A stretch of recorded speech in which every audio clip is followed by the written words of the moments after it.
So let's first determine what is a near-death experience. Most near-death experiences occur in a situation of a medical critical situation, like an operation or an accident. And people who have had a near-death experience, they feel that they have been on the doorstep or even beyond the doorstep of heaven. And and they have seen a lot of unearthly things. Now, I believe that what they have experienced is a first glimpse of the continuation of consciousness after death. You don't have to believe that in order to understand that there are medical and especially psychological implications to having a near-death experience. And what I'd like you to understand is that a near-death experience is not easy. If you have had a near-death experience, it's not easy to cope with because it turns your world upside down. It really turns your world upside down. And you have to just bear with me and understand that that's the case. So it really changed your point of view. And you have to be aware that sometimes people have a trauma because of the near-death experience. Not in all cases, but in some. And in some cases more severe than in others.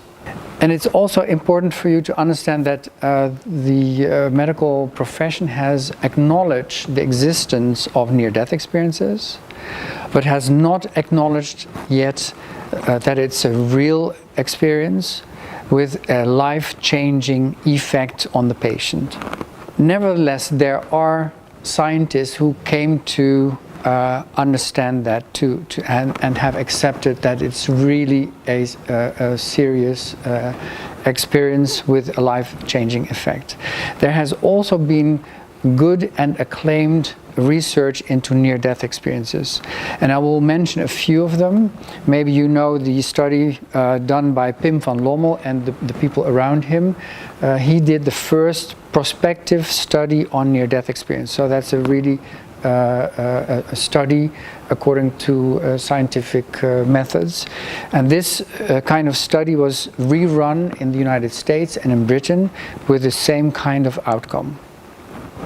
Everyone can have it, so also you could have it too, but there are a number of preconditions to have it. So most often they occur in, as I said, in a medical critical situation, like an operation that went wrong at some point, or in a severe accident.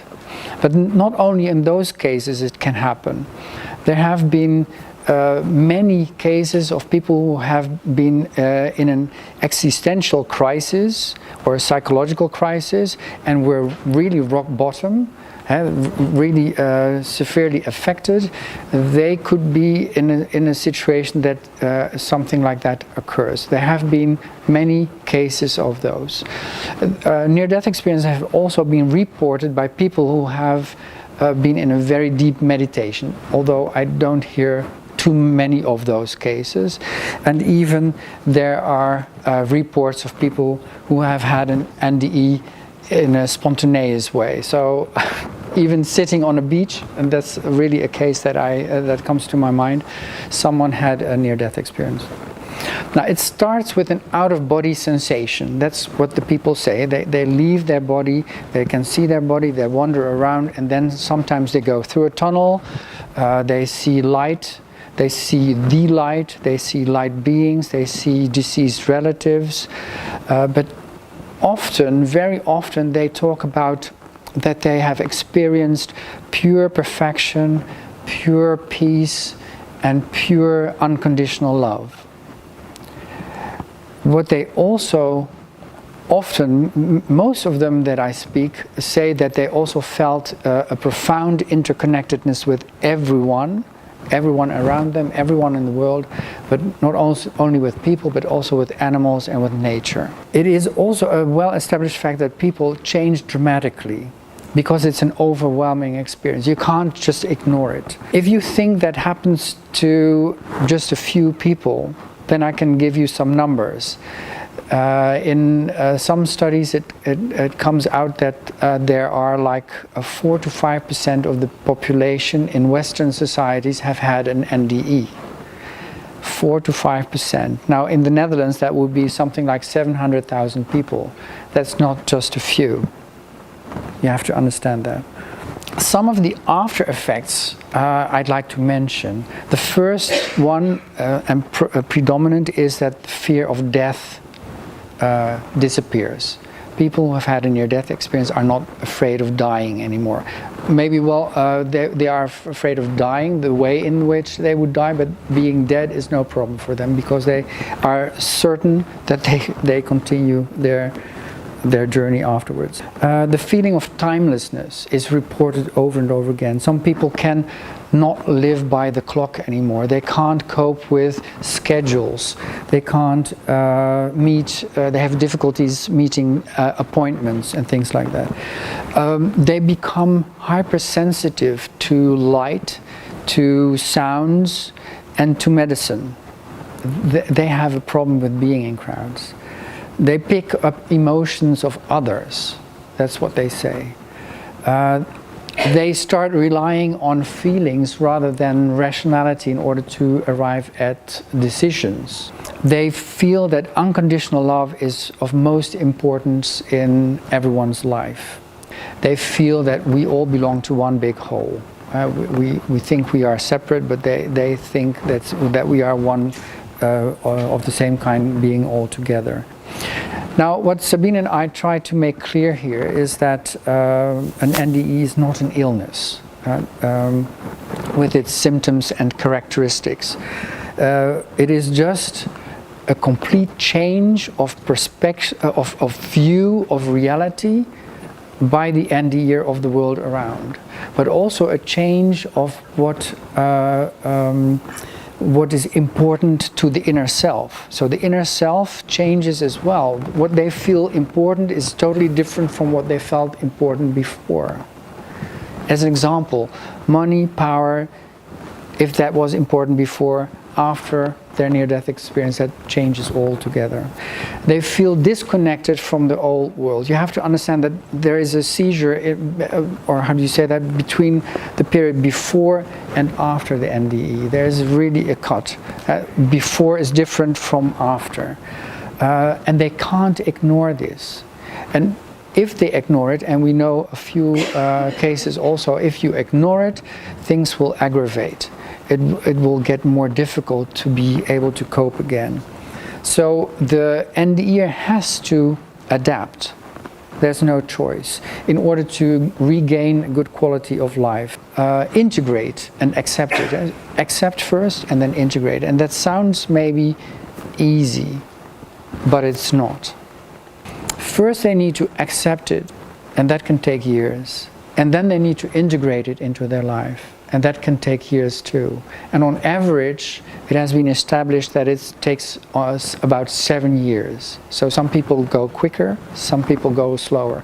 I know of someone who took 30 years to be able to be adapted to this world again with everything that we see around us and that we feel is normal. Like trams and trains and time schedules and everything. You have to imagine how that is for someone who has had such a severe experience. It is the feeling of being reborn again after the experience. And it is like a baby discovering a new world. The world is the same for us, nothing changed for us, but for them it's a total new world with new facets and everything. And that's what Sabine's therapy is about. She refers to it as the Babylook approach because it's like a baby looking around the world for the first time. Of course you see the same things, but they have a different meaning for the NDE. Now what do I do? What do I mean with this Babylook approach?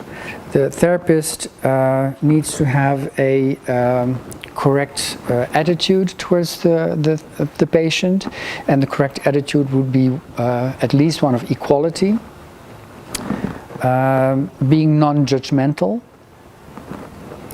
accepting that the patient has a total different view of reality. It's changed thoroughly. And also that the therapist should be willing to explore together with the patient this new world.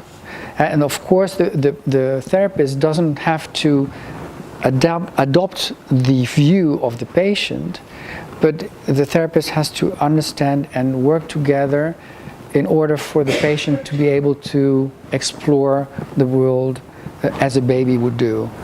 Helpful in this respect is also the mindfulness based cognitive therapy.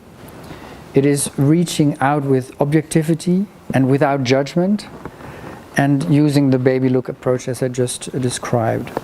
And that means that doctors and caregivers, but also family, friends, need to find a new approach to the NDE. Now, this is actually what NDEers think that's going on. They think that their consciousness is expanded from a local perspective, namely the head, to a non-local area. And I'll mention a few examples where the trauma could come from. First, some psychological examples. First one would be over-identifying with the NDE, which causes isolation and having problems with adapting to a normal time, a day-night rhythm. Patients can become or have the feeling that they are being looked at as crazy or mental unstable. Being felt that they are crazy might cut them off from the rest of society. The other thing what I mentioned was homesickness. Sometimes homesickness can really become very severe.